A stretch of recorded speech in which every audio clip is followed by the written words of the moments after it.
So maybe you bought some property at the peak of the market this year, or maybe you got an Airbnb that's not doing so hot. Well, you aren't alone. There is a path forward, and today I'm going to talk about how not to get burnt during a real estate recession. Real quick, tap that like button if you would for me. That was so fast. Thanks. Now, I've bought and sold hundreds of millions of dollars worth of real estate in my career, and my agent team does transactions every week. So we're really close to the rental market and the property market for both residential and multifamily, at least here in Austin, Texas. So if you've been paying attention at all this year, we've seen stocks rise and fall, crypto rise and crater, and even real estate has gone up and coming back down. So we are all on the same crazy boat.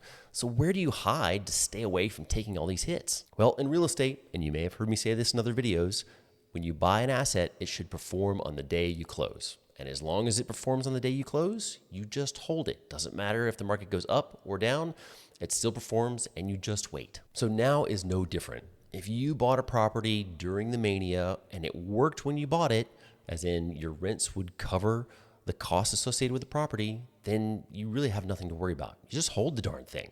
Now, if you are not in a good space and you're losing money, it means you probably did one of these things. One, the rent isn't what you predicted. So let's say you got into a short-term rental and you're not able to make that guy cash flow like you thought you would.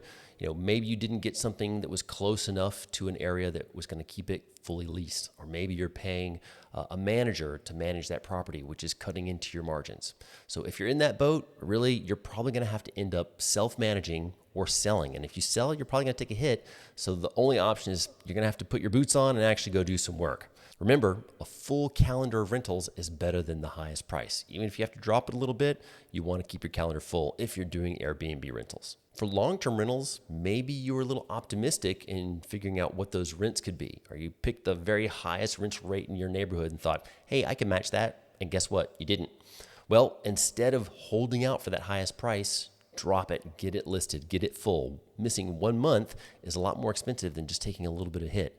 So if you get someone in there and you get it tenanted, also make sure you're counting all of your tax discounts. Even if you're losing $100 or $200 a month in cash flow, while that might be painful, you might be able to make it up with all of the tax benefits. Okay, 2, maybe your financing changed. Maybe you have a short-term note that's ballooning and now your property doesn't work now that you have to refinance at a higher rate.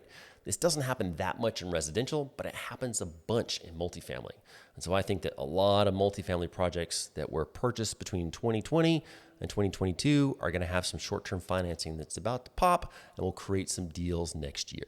If you're having to refinance now or sell to get out from underneath a note, there really isn't a whole lot you can do except bring more cash and equity to the table so that you've got less pressure on that asset.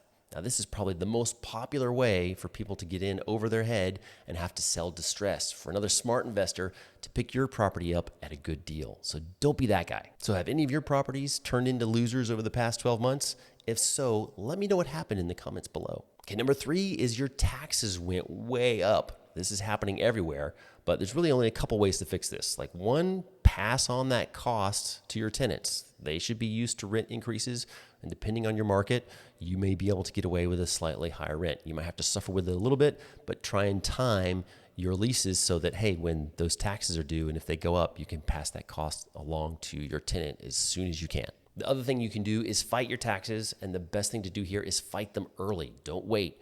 Municipalities only have so much money to give away in reducing people's tax burdens, so the sooner you ask, the sooner you'll get that pot.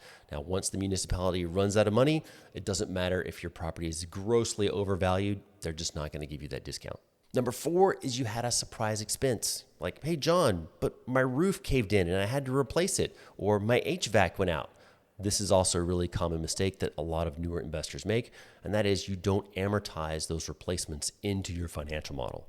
So if you're buying a rental property and the roof's got 5 years left on it and it's a $10,000 roof replacement, you better budget $2,000 a year so that when the roof goes out, you can replace it. The same applies for the HVAC. Turn those both big expenses into an amortized schedule so that you don't miss out.